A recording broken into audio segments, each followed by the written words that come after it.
Well, good morning. Thank you, Shram. Before we get started, I forget to do this, but CCTV does such a great job taking care of us, and we're just blessed to be able to have them live stream our board sessions. We are here for our weekly Board of Commissioners meeting. It is Wednesday, May 12th, 2021. It's 9 o'clock.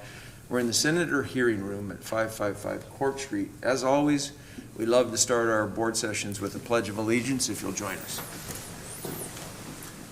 I pledge allegiance to the flag of the United States of America and to the republic for which it stands, one nation, under God, indivisible, with liberty and justice for all.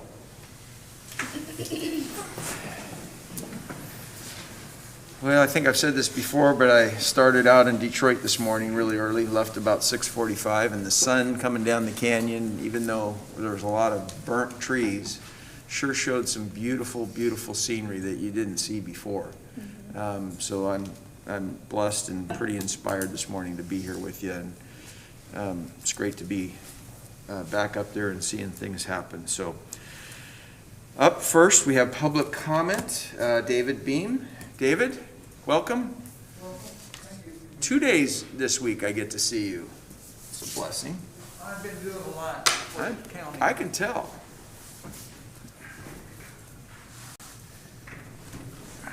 Commissioners,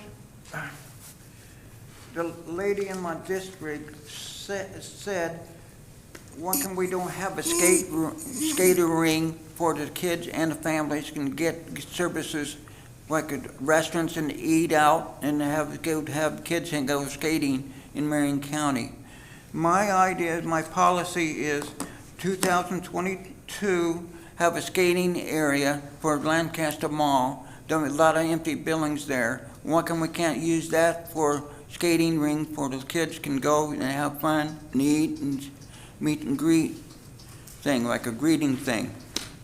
I'd like to see that county would do that for 2022 and 23.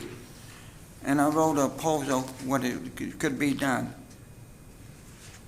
for the commissioners to look at. Well, that's a great idea, David, but I just say that the mall is privately owned, and that would be something that we'd have to encourage the owners of the mall to.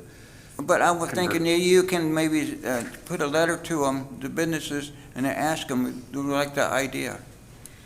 Yeah. For the What county. I think a good idea is for David to go talk to the Salem Area Chamber of Commerce. Right. And see if there's somebody at the chamber over there that can help you with that idea. Okay. I love But I don't got the address and everything. Are you talking about roller skating or ice skating?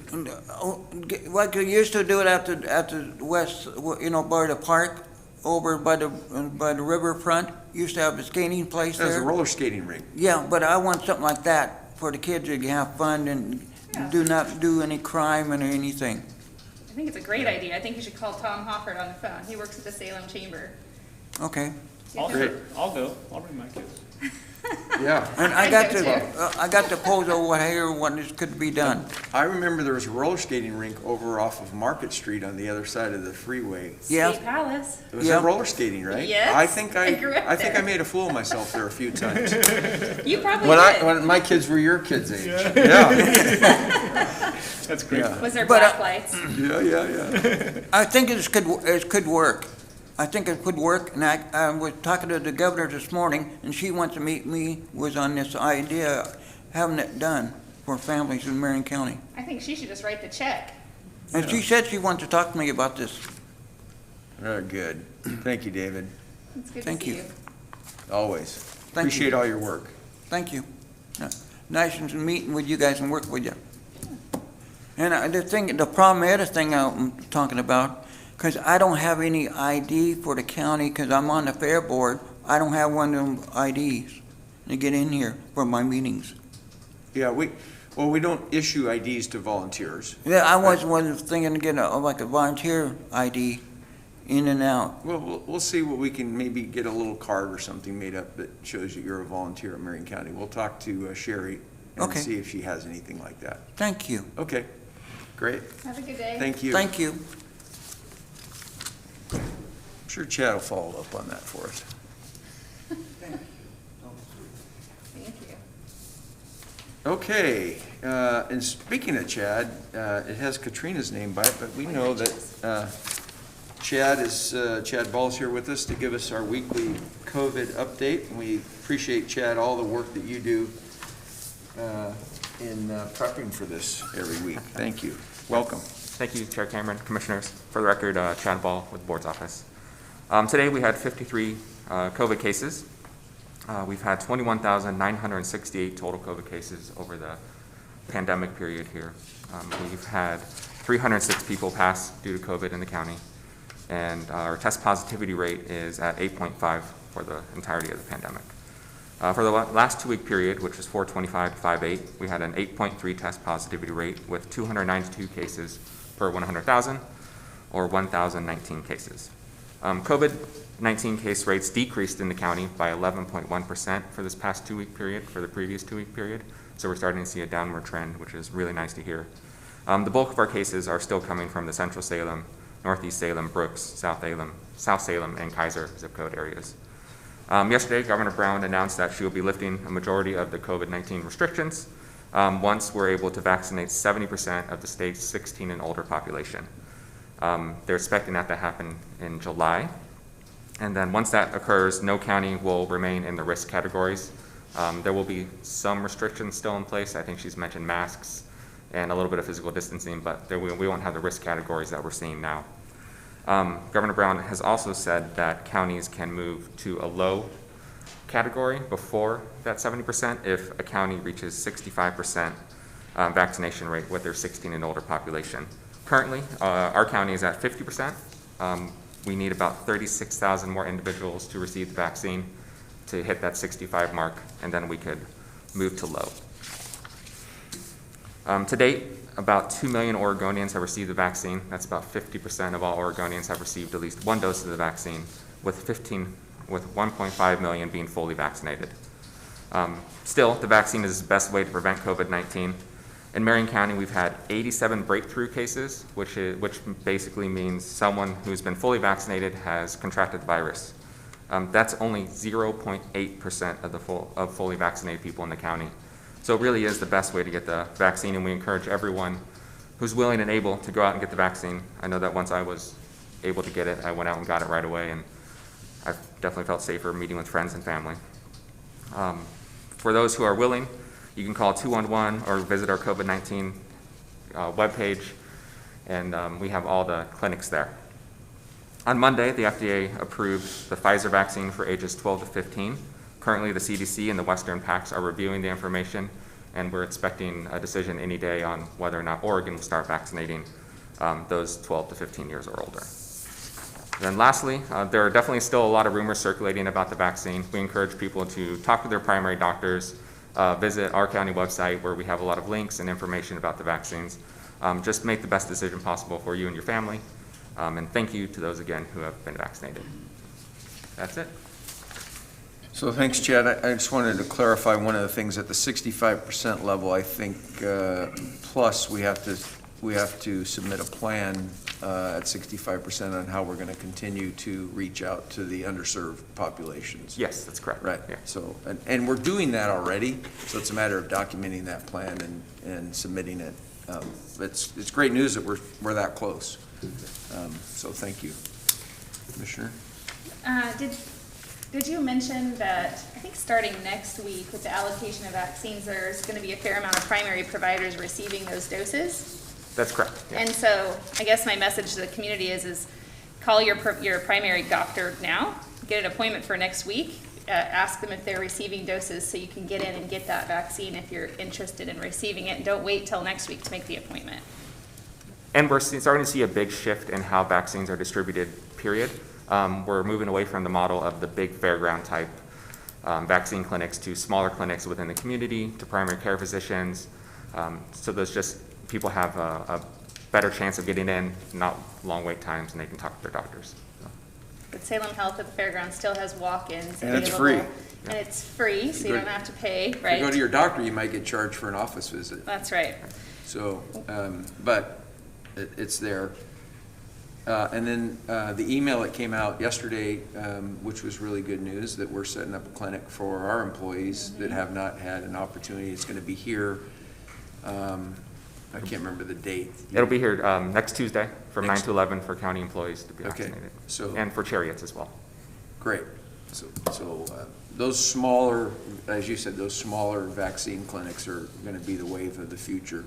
The big ones are going to start shutting down. I saw in the news, Portland shutting theirs down, Yes. since they stole all our vaccines and got all their people. Commissioner, That's right. I better be quiet. That's just a fact. Yeah, it is, Wait. actually. We're There not was really a doing reporter, anything. there was a reporter at the governor's press conference that Asked the right question. asked if Marion County was going to get credit for all the people in Portland are vaccinated, and unfortunately, the governor said no. No shock there, but still, good job, reporter. And then we had to shut down our big clinic because we didn't have enough vaccines because they all went to love Portland. God. Okay, all right. All right, we're happy. We're moving forward. Getting close. Thanks, Chad. Thanks, Chad. He's out of here. He was like, I'm Yeah, not he doesn't looking want for to get involved in this firestorm. discussion. Getting close to back to normal. He's staff, he's not elected. Yeah. All right. Mr. Chair, I'd like to make a motion to remove an item from the action agenda under the Sheriff's Office. Consider approval amendment number 1 to the incoming funds intergovernmental agreement with the East Salem Service District to add $4,943,139 for a new contract total of $9,886,278 to provide law enforcement services through June 30th, 2024. There's just an issue with insurance there that has to get sorted out before it comes before us. So it's not a substantive change, just needs to get pulled, and we will bring it back once the documents are all ready. I second the motion. All right, we have a motion, and a second. Just to clarify, that's item number 7 under action that we are pulling off the agenda today. All right, any further discussion? Hearing none, all those in favor signify by saying aye. Aye. Aye. Aye. All right, so that's done.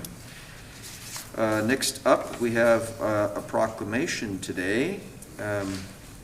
Under Community Services, consider approval of a proclamation designating the month of May as Foster Care Month in Marion County. And I think, I saw Shaney here, and so if you want to come on up and get us started, and looks like Melinda.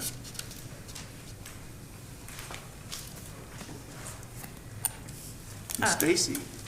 Okay, we've got 3 people to kick this proclamation off today. Welcome. Thank Who's you, going Commissioners. first?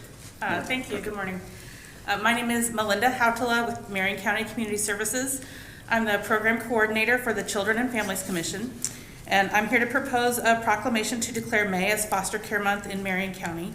Since 1988, the U.S. Department of Health and Human Services has designated May as National Foster Care Month to promote the importance of foster families as a support to parents and a way to strengthen and empower families. I'm very happy to have with us 2 members of the Children and Families Commission, Shaney Starr and Stacy Lake, and I will turn it over to them. Thank you, Chair Cameron and Commissioners Willis and Bethel. It's always an honor and a privilege to be here with you today to talk about the critical work happening to support our most vulnerable children and families in our communities.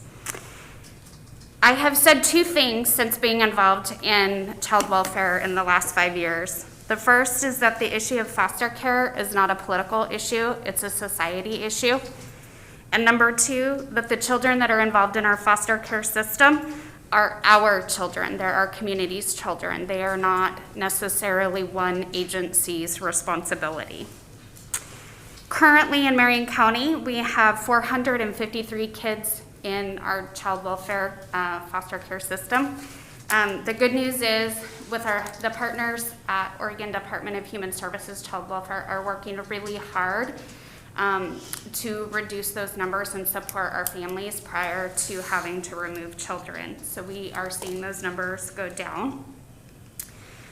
In terms of our resource families and resource homes in Marion County, we have 59 non-relative resource homes, and we have 116 relative or child-specific resource homes for a total of 174. That is not enough, and we're always looking for additional families who would like to step up and be a support to our most vulnerable children and families. There are so many ways to get involved in supporting our children and families here in Marion County that are involved in the child welfare system. The first is to become a resource family. The second is to become a safe family, to support our families of origin before they enter the system with child welfare. The third is to become a CASA, a court-appointed special advocate, which supports our children and is their voice as they navigate through the child welfare and juvenile dependency system. The fourth is to become a volunteer family partner to support our families in the process of reunification and in the goal of reunifying faster. And finally, the fifth is through our Every Child initiative here in Marion County, where we provide tangible needs and supports to children, their families, and our resource families. One item to note that has never happened before here in Oregon is that in conjunction with Congress, on May 18th, the governor is declaring that day to be Oregon CASA Volunteer Day in recognition of the work of our volunteers in the foster care system. Finally, I want to leave you with, as we talk about and we support our children that are involved in the system, our words matter. And I would like to ask our community to not label our children as foster children. They are children involved in the child welfare system, or they are children experiencing foster care. They are not a foster child. First and foremost, they are a child. And my last thought is, while children turn 18 and maybe begin to age out of the system, they will always need a family and a community behind them, even as a grown-up. Thank you. Shani, can you just introduce yourself really quick so people in the community know who you are? I know who you are, but I want them to all know where to find you. Sorry. It's okay. Just charged right in. So I'm Shani Starr, and I'm the Executive Director for CASA of Marion County, and I also serve as Chair of the Children and Families Commission for Marion County. So my apologies. I want them to be able to call her directly. Yeah. I want to find her. Okay. Okay, Stacy? good morning, Chair Cameron, Commissioners Bethel and Willis. It's a pleasure to be here today. My name is Stacy Lake. I am with the Oregon Department of Human Services. I'm the District Manager for Child Welfare and Self-Sufficiency Programs here in Marion, Polk, and Yamhill counties. And I appreciate that Shani shared so much data with you today, so I won't repeat that. One of the data points that I did want to share, however, is in that tri-county area I mentioned, Marion, Polk, and Yamhill, we did actually see a 7.2% decrease in the rate of children in foster care last year. But we also saw a 52% increase in the number of families needing the assistance from self-sufficiency programs through our SNAP, so needing food security support. So I want to echo what Shani said, that kids and families, our most vulnerable kids and families in our community, are really everybody's responsibility. ODHS steps in when we get calls of abuse and neglect to determine if kids and families need more support and safety and well-being. But it's really a community that needs to step forward to support those most vulnerable kids and families. So we so appreciate the interest from the community and the support from all facets of the community. I'm also on the Marion Children and Families Commission. And I really mostly want to thank not only the community and the partners, the nonprofits, and community members that step forward to support kids and families, but also want to thank our staff, our ODHS staff, our CASA volunteers, those folks who are out there tirelessly working to support kids and families every day. And really, the people who say it best are the people who are experiencing the system. So I did bring a couple of quotes that I'd like to read to you today, and one of them echoes exactly what Shani said today. And this is from a youth that was formerly in foster care. So I'm going to start with Macy, who identifies as they and them. She's now 20 years old. And she says, I entered foster care when I was 6 months old and was adopted out of foster care at age 2. Sadly, my adoptive home wasn't safe, so I was placed back in care at age 12. I exited care in May of this year and will have been in care for 9 years. I feel it's so important that my community knows that when a child's placed in care, it's not their fault. They were placed or born into a situation that wasn't in their best interest. We aren't just foster kids. Yes, we are in care, but we don't really like being labeled. Just like every other kid, we have goals and ambitions, and it's hard to get there because of being moved around and not having stability. It's harder to get there, but we want to. And I've got a couple of other quotes from resource families, and you may have heard Shani say that. That's our new term for foster families. And that's because resource families are more than just for kids. They're for kids, to support kids and their families. So one resource parent said, when working with birth parents, you see them at their lowest point. And if you're lucky, you get to see them at their highest when their family is restored. They get their life back, and you get to be part of that magic. Another said, no two people will parent the same way, but each parent can love just as hard. It's in that love for the kids that you will find it in you to support not just kids in your home, but their families as well. And lastly, another resource parent said, when you see these families put back together, you see a spark in their eyes. It's uncontainable joy. They get their hope back. I've been doing this work for over 25 years, and I couldn't agree more with all of the comments that the youth and the resource parents said.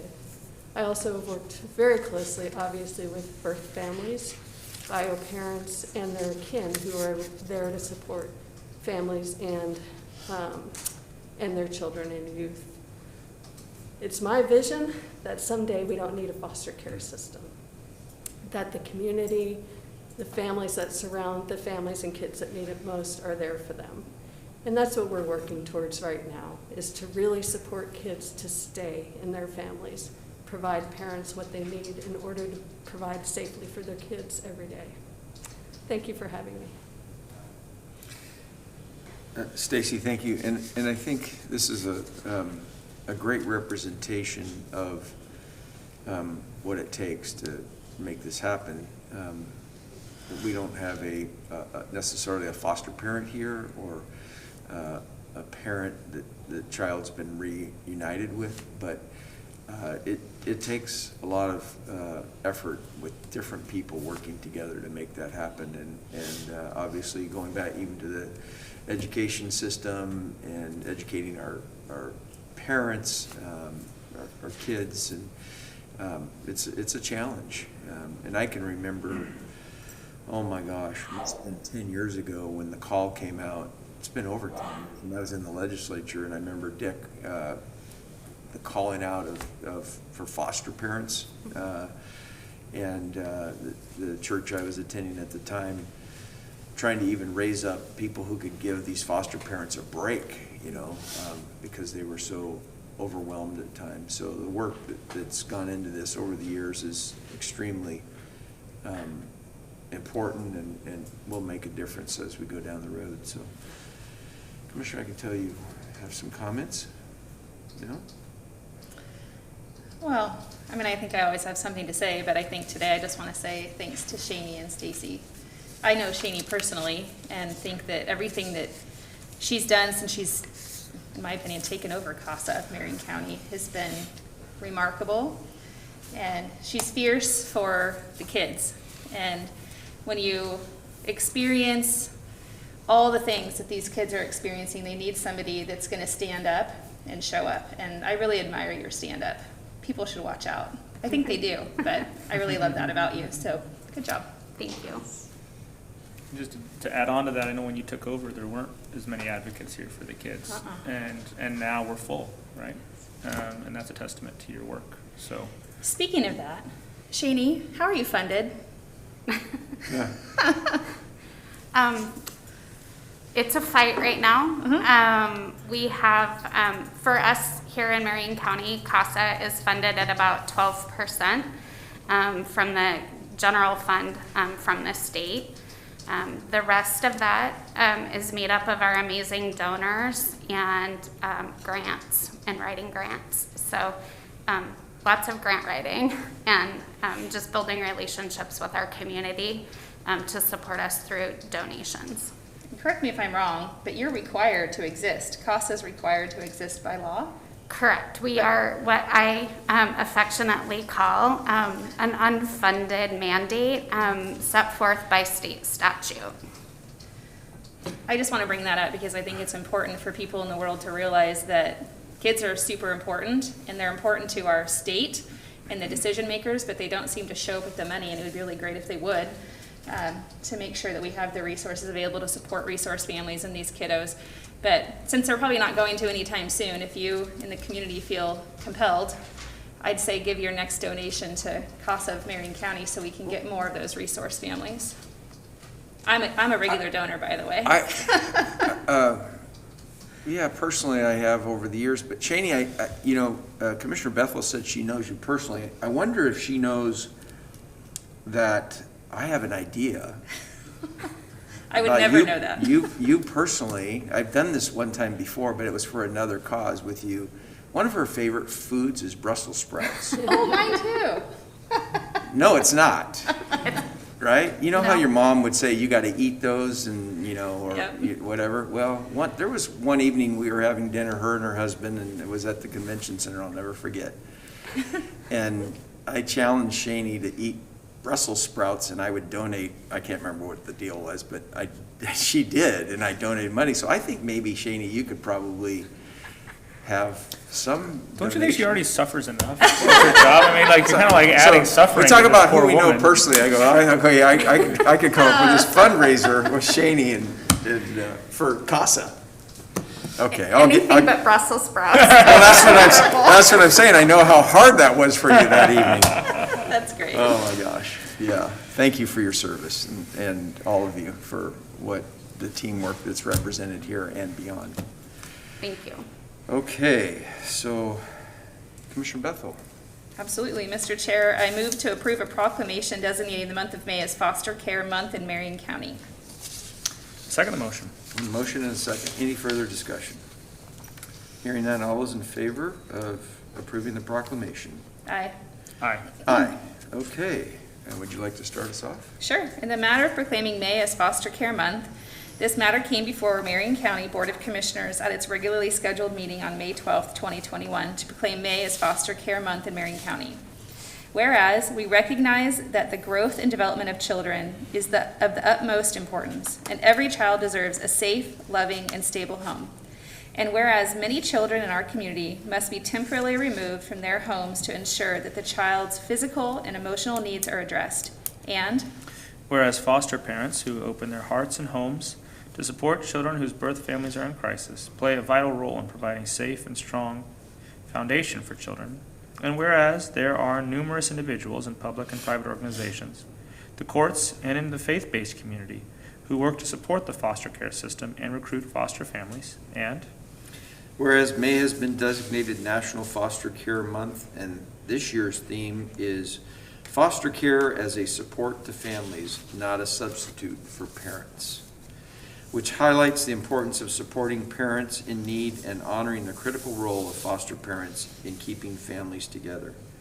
Now therefore be it resolved, the Marion County Board of Commissioners ask everyone to join together to thank individuals and families that provide support, affection, love, and security to the children in their care, as well as those organizations and agencies that support foster families, and proclaim this month of May as Foster Care Month.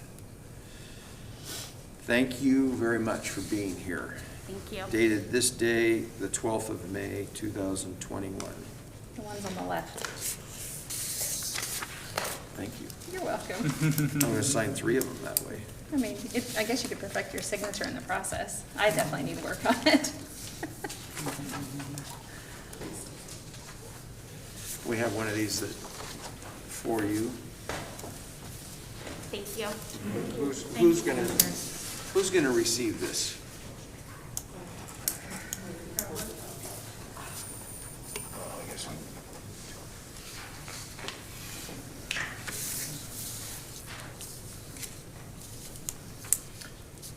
Thanks, Melinda. Thank you. Stacy?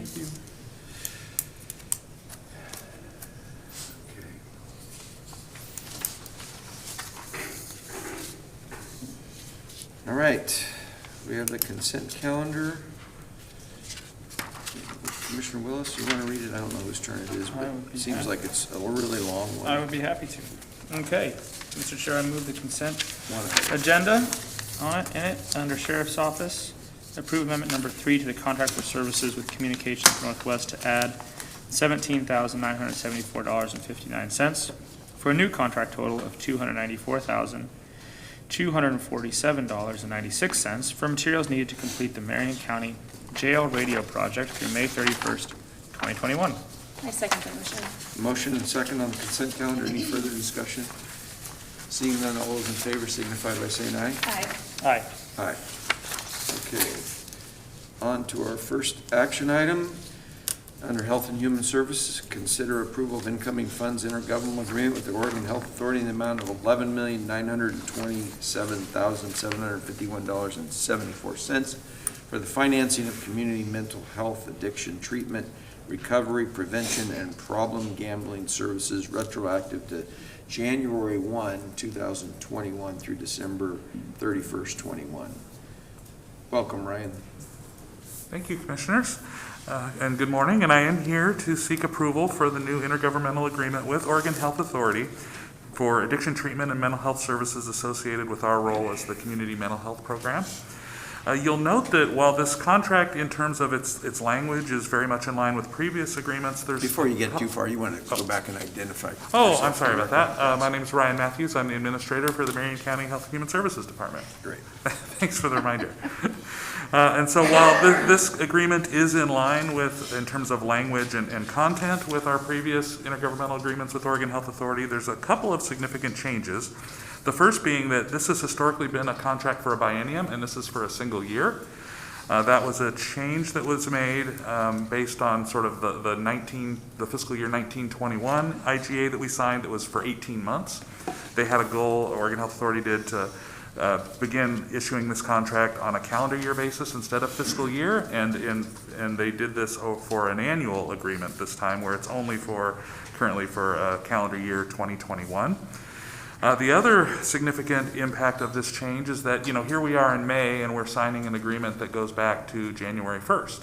So these are for our core behavioral health services that we've been providing, all during the calendar year.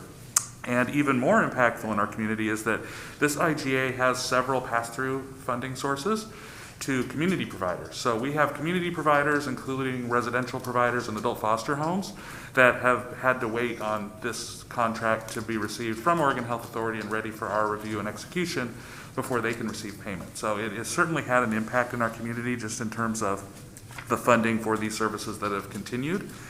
So I think that has been something where Oregon Health Authority's received that feedback from a lot of different counties and communities, and I think trying to do a contract of this size and scope on an annual basis, unless the timing can really come out to where we get this far in advance of the effective date of January 1st, it becomes really problematic, I think, to maintain proper cash flow for smaller organizations that really need to provide critical services in our community. So I just want to acknowledge that impact that many of our providers have felt. I did mention this IGA supports our core mental health and addiction treatment services, so this is not new funding or funding for additional or new programs.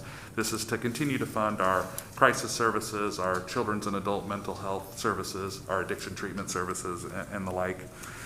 And I know that we have multiple funding sources in behavioral health, and oftentimes it can be sort of confusing as to why we have multiple agreements. So I wanted to kind of try to paint the picture for what this funds versus some of our other contracts. So we already have a contract in place with our coordinated care organization, which is Pacific Source.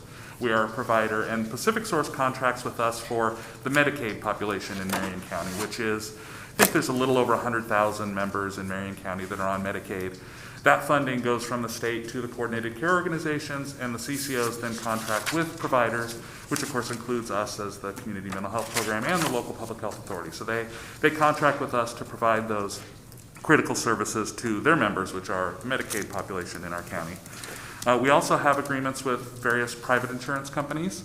Those are a little bit more limiting. Private insurance tends to not pay for a lot of the services we provide, like case management and some of those. They do provide payment for things that are more medical, like an assessment, for example, like a psychiatric assessment or mental health assessment.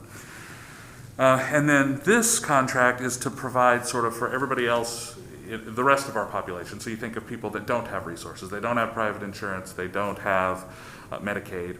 Or perhaps they have private insurance, but they don't have a benefit to receive mental health services. So this really goes to the individuals in our community that don't have resources or are underfunded, and this helps to ensure that there's a critical safety net access to services in Marion County, of which we are certainly a large and significant provider of those services. And one other note that I wanted to make about this agreement is because we had a conversation back in, I believe it was December-ish, when we brought forth a contract for the rental assistance program.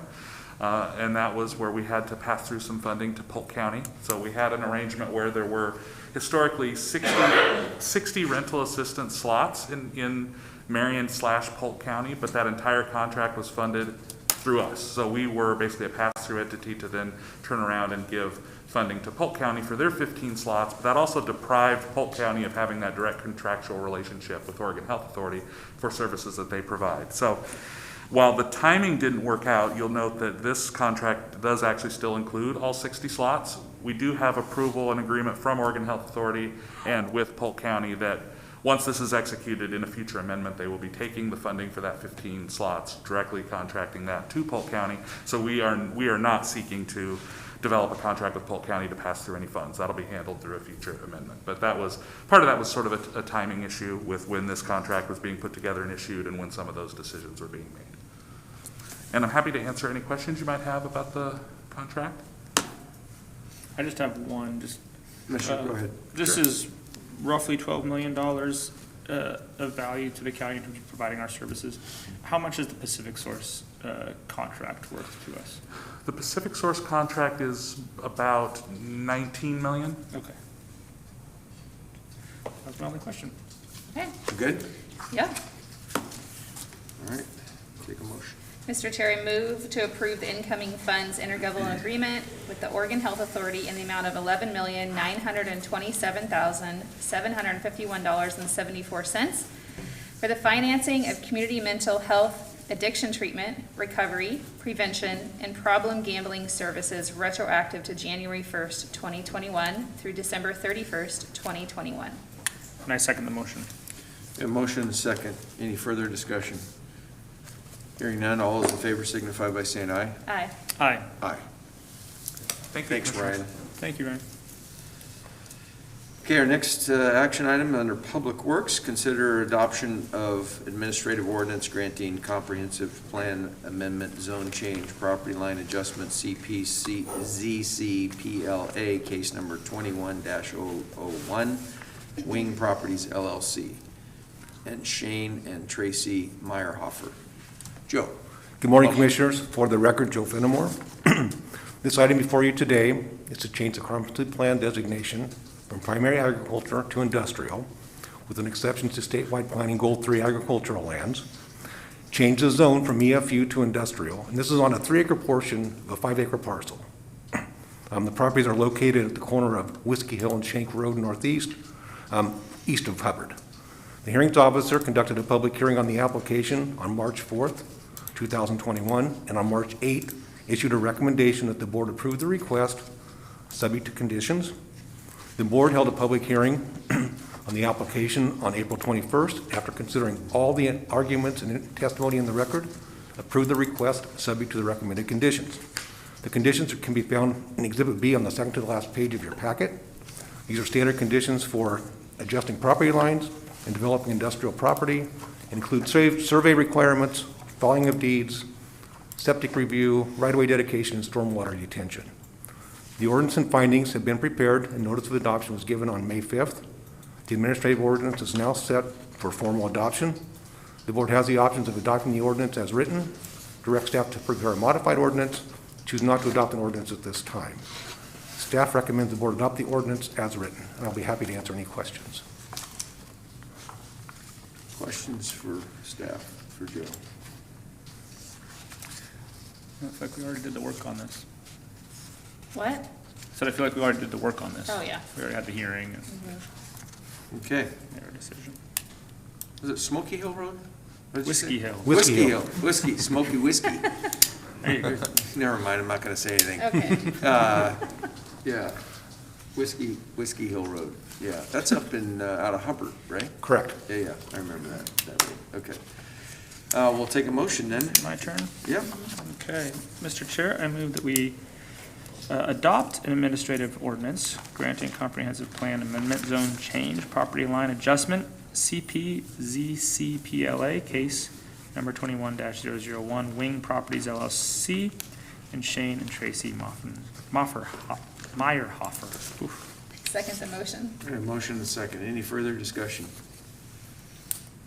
Hearing none, all those in favor signify by saying aye. Aye. Aye. Thank you. Joe, thanks for your work, appreciate it.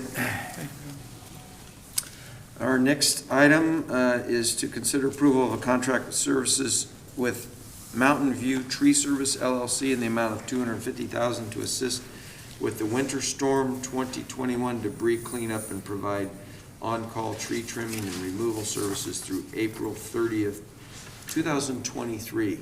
It's a long time to get us cleaned up, right? Well, Welcome, Brian. we plan on using this contract for a number of different purposes, so that's one of the reasons for the duration. Good morning, I'm Brian Nicholas, Marion County Public Works Director. I'm here to discuss a contract for board approval that Commissioner Cameron just described. So the scope of the contract is basic tree removing services. So everything you'd think of that would go along with that, vegetation removal and disposal, arborist services, traffic control that might be needed with that work. We solicited this project using a formal RFP process because we wanted to make sure that this project, any work that's done under this contract, would be eligible for FEMA reimbursement. So last week we got the word from FEMA that the ice storm event is now FEMA reimbursement eligible. So, you know, it takes a while to get through that process. That's why we're here 3 months after the ice storm with this contract ready for award.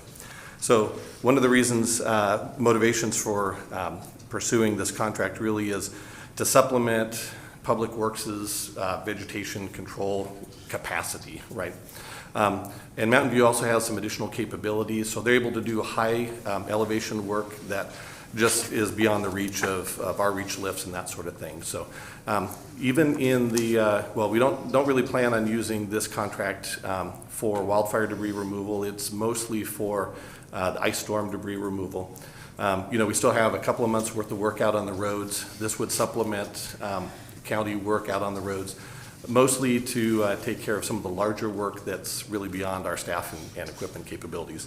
But we can also use this in park cleanup. So anybody that that frequents our parks on the valley floor knows we used to have a lot of woody debris on the ground in our parks. So that's one of the main uses for this contract, will be helping us get traction on cleaning up our parks and getting them ready for the summer. I'd be happy to answer any questions you have. Questions? I don't have any questions, no. No, good. So, this is good, so our crews can keep doing some of the other things that we need to do. We talked about, and I think in a management update, about getting roads prepared and things for chip sealing next year. So, good. Yep, Great. that's right. Okay, we'll take a motion. Mr. Chair, I move to approve the contract for services with Mountain View Tree Service LLC in the amount of $250,000 to assist with the Winter Storm 2021 debris cleanup and provide on-call tree trimming and removal services through April 30th, 2023. Second motion. We have a motion and a second. Any further discussion? Hearing none, all those in favor signify by saying aye. Aye. Aye. Aye. Okay, thanks, Brian. Oh, good. My favorite Movie time. movie time. Ryan's here today. So we're gonna take, I think, We're going to take both of these in a one motion, but there's two items that Ryan's going to present to us. One is to consider approval of a public improvement agreement with North Santiam Paving Company in the amount of $891,806 for asphalt concrete resurfacing services for various roads located in Marion County through November 30th, 2022. And then the second motion to consider approval of public improvement agreement with Roy Hauk Construction LLC in the amount of $1,820,881.90 for asphalt concrete resurfacing for various roads in Marion County throughout November 30th, 2022. Welcome. Thanks for having me. For the record, Ryan Crowther, Marion County Capital Projects Manager. As you said, we're talking about two contracts today, PW 402121 and PW 402221, also known as our 101 contract and our 102 contract. That's how we kind of identify them within Public Works. The first contract, our 101 contract, is located in northern Marion County. You can see here the map showing which roads we're going to address. Roads up near the city of Donald. They include Wiseacre, Main Street and Donald, Raybell, and Champooey. Our 102 contract, and we split these out because they're geographically different, and we get interest from different contractors, and they're able to mobilize easier to each site so that we can get better prices when we bid the work. So this contract, our 102 contract, is located in the South Salem area. I'm not going to list all of these roads, but you can see this is a larger contract. We're addressing more roads: Battle Creek, Reese Hill, Jory Hill, and a few others. So to give you an idea of what the roads look like. Can you go back to that slide just for a second? Yeah, definitely. Battle Creek, Laney, Highland. Okay, I got the idea. Thank you. So to give you an idea of what the roads we resurface look like, this is just some pictures that I had one of our technicians take to give you a representative example of what the roads we're resurfacing do look like. They're usually, they show some cracking, they're in need of an overlay, but they're not so far gone that we need to replace the entire roadway. So our construction plan includes paving of the county roads.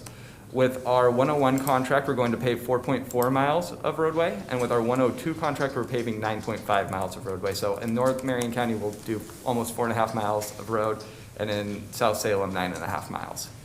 We'll also do pavement repairs as required where the cracking gets really bad. Sometimes we have to dig that out and replace it down to the subbase of the road and do a real fix at those specific locations. We'll add aggregate to the gravel shoulders. We'll install reflective pavement markers at the center line so that it increases your visibility at night of that center line. And then any miscellaneous work is required to just button up these roads and complete the project like we need to. So our budget is, we got a low bid from North Santiam Paving for our 101 contract, and that was $891,806. And our 102 contract, our low bid was from Roy Hauk Construction, and that was $1,820,881.90. Both of these projects will be completed between July and September of this year. And with that, I'd ask if you have any questions. I don't have any questions. I think it's great. I don't like bumpy roads. Just makes me happy. So the work will be done this summer?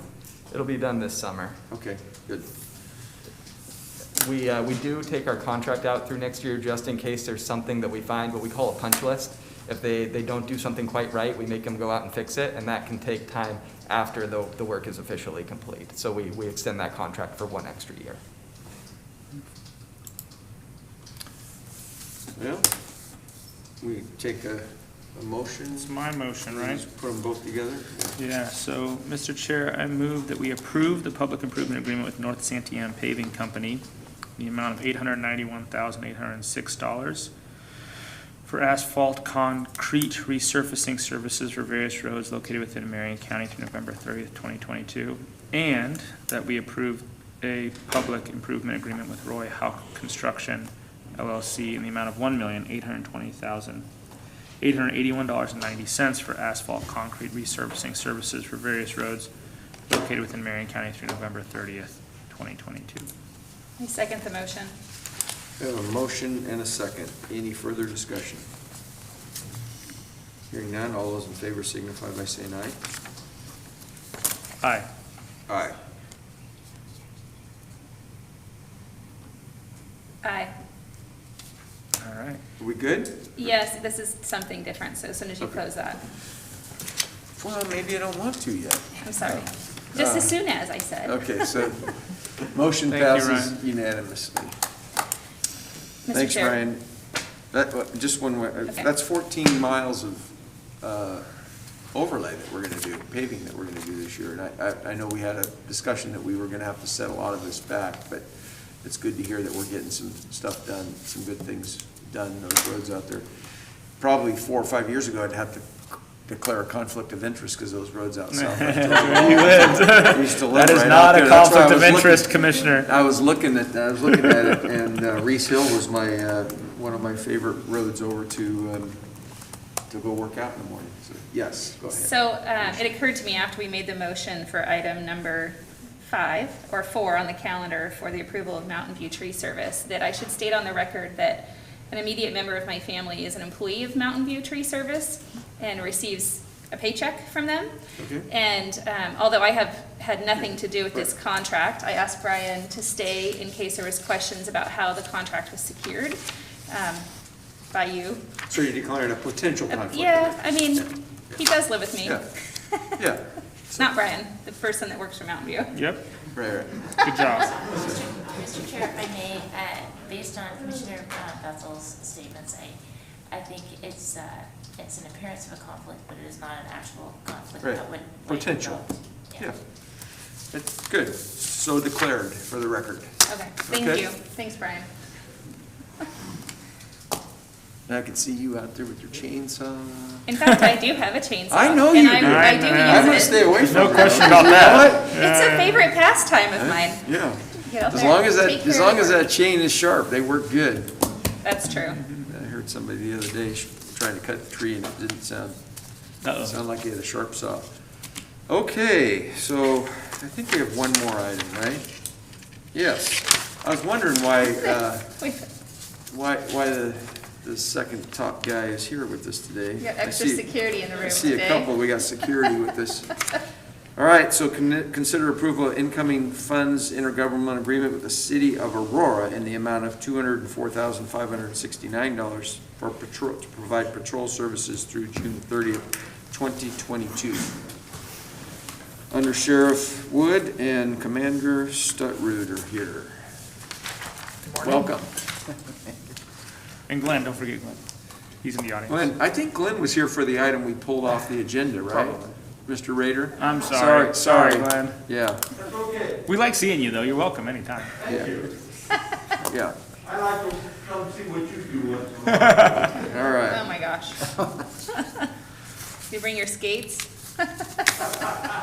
All right, let me get order here. Come back to the topic at hand.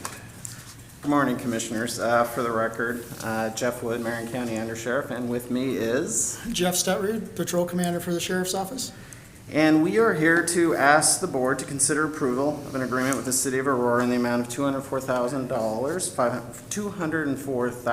$204,569 to provide patrol services for the City of Aurora. This contract is allowable through cooperative agreements by Oregon Revised Statute. We often refer to it as ORS 190. And these provide for a deputy to provide 40 hours of patrol services within the incorporated city of Aurora. And Jeff and I were talking this morning. We think this contract has been in some form since late 2012, so the past 8 years. We're approaching our 9th year with this collaborative agreement. And the costs are fairly straightforward. It is time. There is some overtime included within the personnel costs and associated materials and services.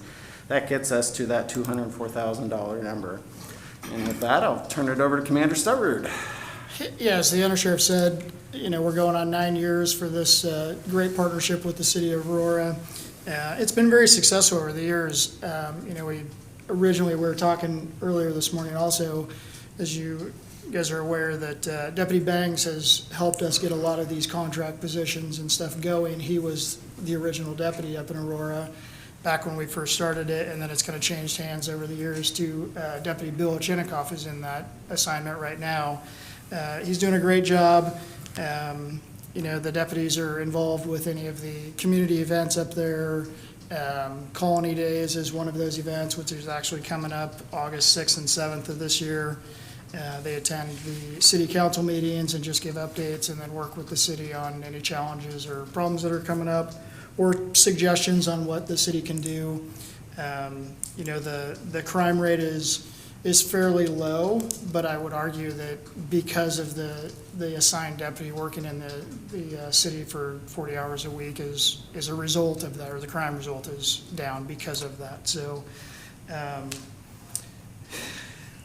obviously, you guys may be familiar with the city. It's a very historic city. During Colony Days, they have parades and runs. They have a museum exhibit, so it's a good event to get involved in. There's a parade that we also participate in every year as well. So with that, I'll take some questions if you have them. I don't have any questions. I think it's great. No? Yeah, I just think it's wonderful that we're able to provide this service to so many of our towns in the county. I think they really appreciate it. I know the suburb of Staten sure does, you know. Oh my gosh. Okay, that's affectionately called sublimity.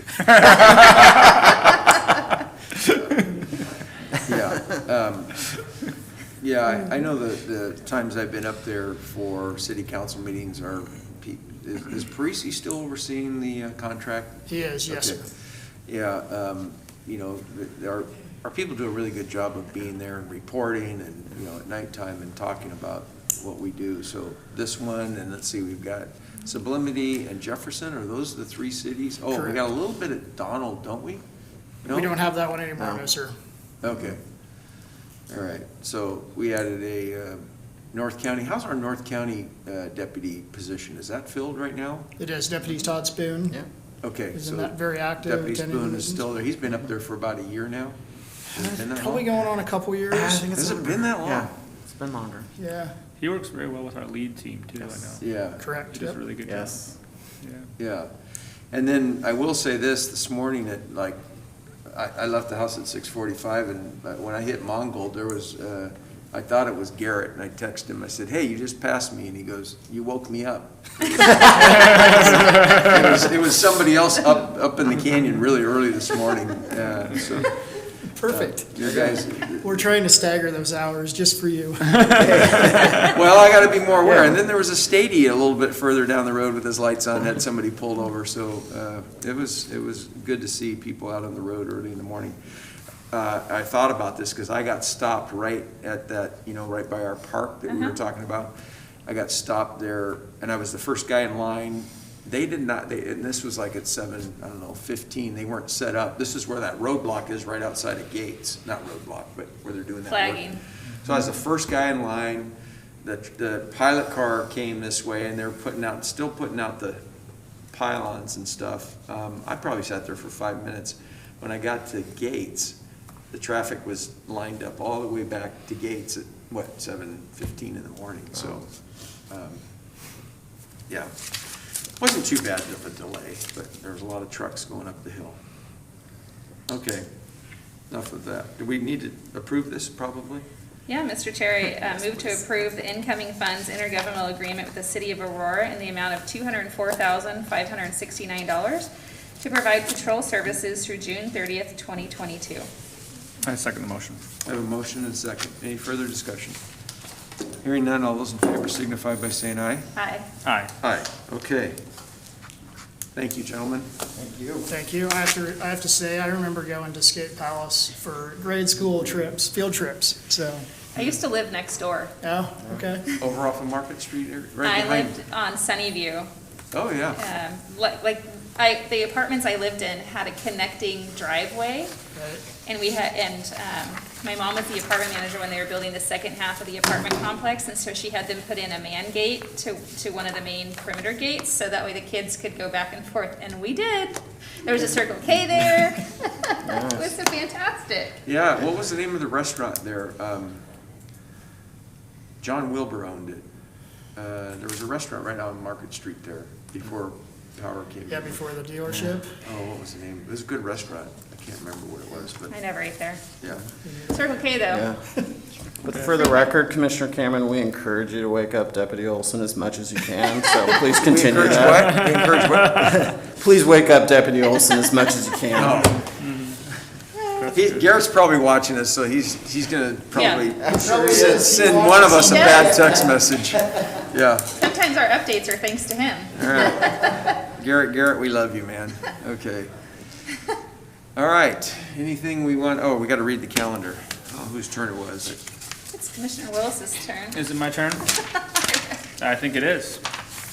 Before we start, I do have a question, since Mr. Rader's here and we didn't have an opportunity to talk about, East Salem Service District. I've heard that some people may Would be you like to have interested. Glenn come up? Sure. Glenn, can you? Come on up, Would you like Glenn. to come up over here off to the side? Commissioner Willis has a question I have a for you. question, yeah. So, unanimous consent to return to public comment. All right? Yes. Okay.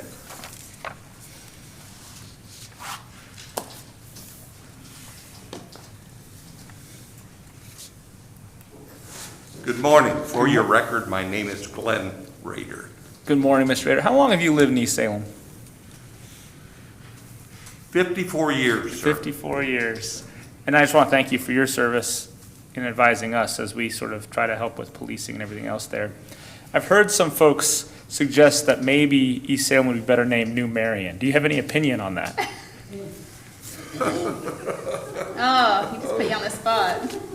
I have not heard that, I guess, so.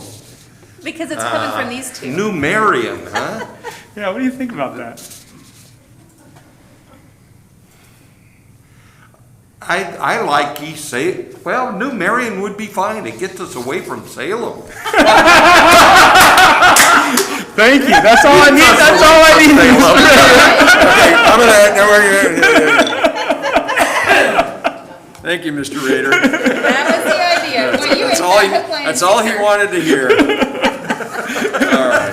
Thank you for being here, Glenn. Thank you. Thanks for your service, Glenn. Enough for the All calendar. right. Anything else? Oh, yeah, you need to read the calendar now. Okay. Today is Wednesday, Focus. May 12th, and we are here for board session in the Center Hearing Room at 2 o'clock this afternoon. We will have a Union Gospel mission tour and a discussion. They have their new building almost open, and that's located at 255 Division Street in Salem. Wednesday, May 12th at 4 in the afternoon, we have a FEMA briefing for local officials. That's a virtual meeting. Thursday, May 13th at 7:30 in the morning, we have a Kaiser Marion County meeting located at Sherry's Restaurant at 4998 River Road North in Kaiser. Tomorrow, Thursday, May 13th at 9 in the morning, we have a housing initiative meeting located in the Commissioner's Boardroom. That's the 5th floor of this building, 555 Court Street Northeast in Salem. Tomorrow, Thursday, May 13th at 1 in the afternoon, we have Health and Human Services Policy Group meeting located in the Commissioner's Boardroom on the 5th floor of this building. Tomorrow, Thursday, May 13th at 2 in the afternoon, we have a Service District Budget Committee meeting located in the Commissioner's Boardroom on the 5th floor of this building. And then Monday, May 17th at 9 in the morning, we have Management Update located in the Commissioner's Boardroom on the 5th floor of this building. Monday, May 17th at 11 a.m., we have a Lynn County, Marion County joint meeting on wildfire recovery efforts located in the Commissioner's Boardroom on the 5th floor of this building. Monday, May 17th at 2 in the afternoon, we have tea with the Commissioners, or coffee if you prefer, with the Sheriff's Office employees located in the Commissioner's Boardroom, 5th floor of this building. Then Monday, May 17th at 3 in the afternoon, we have a Santiam Canyon Wildfire Relief Fund, and that's a virtual meeting. And then Tuesday, May 18th at 9 in the morning, we have a work session, and it's an economic development update. We're located in the Commissioner's Boardroom on the 5th floor of this building. On Tuesday, May 18th at 2 in the afternoon, we have Marion County Extension 4H budget proposal located in the Commissioner's Boardroom, 5th floor of this building. On Tuesday, May 18th at 3:30 in the afternoon, we have Health and Human Services Policy Group meeting located in the Commissioner's Boardroom on the 5th floor of this building. Wednesday, May 19th at 9 in the morning, we have a board session located in the Senator Hearing Room. That's this room. And then On Wednesday, May 19th at 4 in the afternoon, we have a FEMA briefing for local officials, and that is a virtual meeting. All right. There you go. I'm coming for lunch with Commander Stutrad and his crew later this week, I believe, How cool is that? Friday at noon. I'm thrilled. I don't know what's for lunch, but last time I was there, which is a week ago, it was excellent. Is this a different celebration than the last It's- celebration? Dude, you're on that calendar. Am I going too? Oh, good for me. Okay. Yes. Well, that's why I asked, 'cause I don't want to miss lunch. Well, I was curious why it wasn't on here, so we'll have to get it noticed, but on Friday at noon, we're headed over to the Public Safety Building to basically show some appreciation to our Good. patrol division. I was gonna say traffic team, but I guess it's much bigger than that. The patrol division. So I'm really looking forward to it. I've done so many ride-alongs, but I've only seen just a snippet of that department, and so I hope that there's a larger body of them to talk to and all that. So I'm excited. And thank you again, Commander. for I'll make all sure your work. Commissioner Willis comes. I always feel like, wow, like, you know, like, our deputies are the ones to make the sacrifice to keep us safe, and we're the ones that get to come to lunch. Like, that doesn't quite seem right, but we do give them lunch too, but, That's true. yeah. Gives them an opportunity to tell us exactly Well, what they need to that our is face. true. That's Which true. happens. That happened last week. It was a really great meeting. I learned a lot. Oh, God. Anyway, that's all I have. All right. So, this, I don't know if I got to tell you both, but Friday I testified in front of the wildfire committee.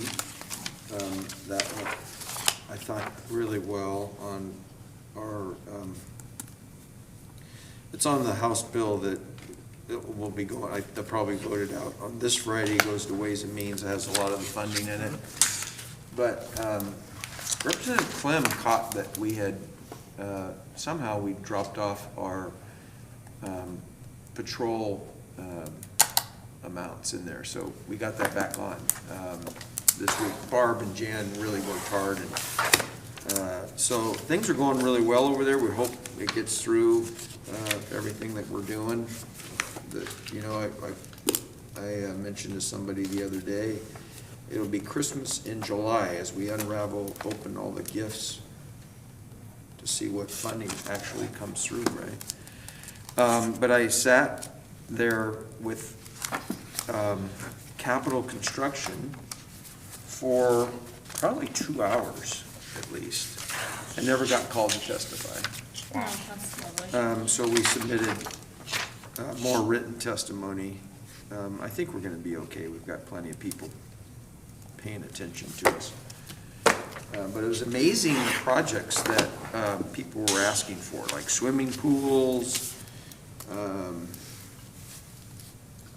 I didn't hear any roller skating rinks.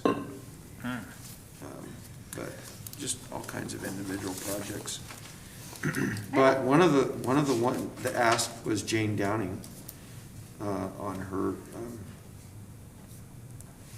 on the Center for Hope and Safety, Hope Plaza. I sure hope we get that done somehow. That would be such an asset to have for our public safety system and the shelter for domestic violence. That'd be great. I'm a little concerned about that bill, though, as it heads into Ways and Means. I had a conversation with one of our legislators on Monday, and she shared with me that there's a lot of pressure coming from the Portland Tri-County area to really just fund their agendas. Oh, sure. And of course, the Ways and Means is chaired by the Tri-County. No, Senator Johnson Right? is. That's true, Betsy's rural. on there. Yeah, she's co-chair. So, but there's still concern in the building about what they're gonna try to push forward, and if the recovery that we're asking for, all the dollars we're asking for fire recovery is gonna be taken seriously and pushed through. I know Representative Clem and his committee has worked really, really hard, as has Senator Gerard. And Senator Courtney will be there, too, so and we've got, I think we have decent representation. Like I said, everything, you know, as we all know, the governor puts forth a budget, you know, we were told we were gonna get 10 million, I guess if we were get up here, you know, but we were reminded this week that, hey, it's, the governor puts forth a budget, but the legislature actually makes the budget, so. Right. You're right, there's always a concern, so hopefully, hopefully we'll get close to where we need to be. Yeah, we got a lot of work to do to get people home. Mhm. We need the funding to do it. Between now and June. All right, okay? Yep. Anything else? All right, we will adjourn.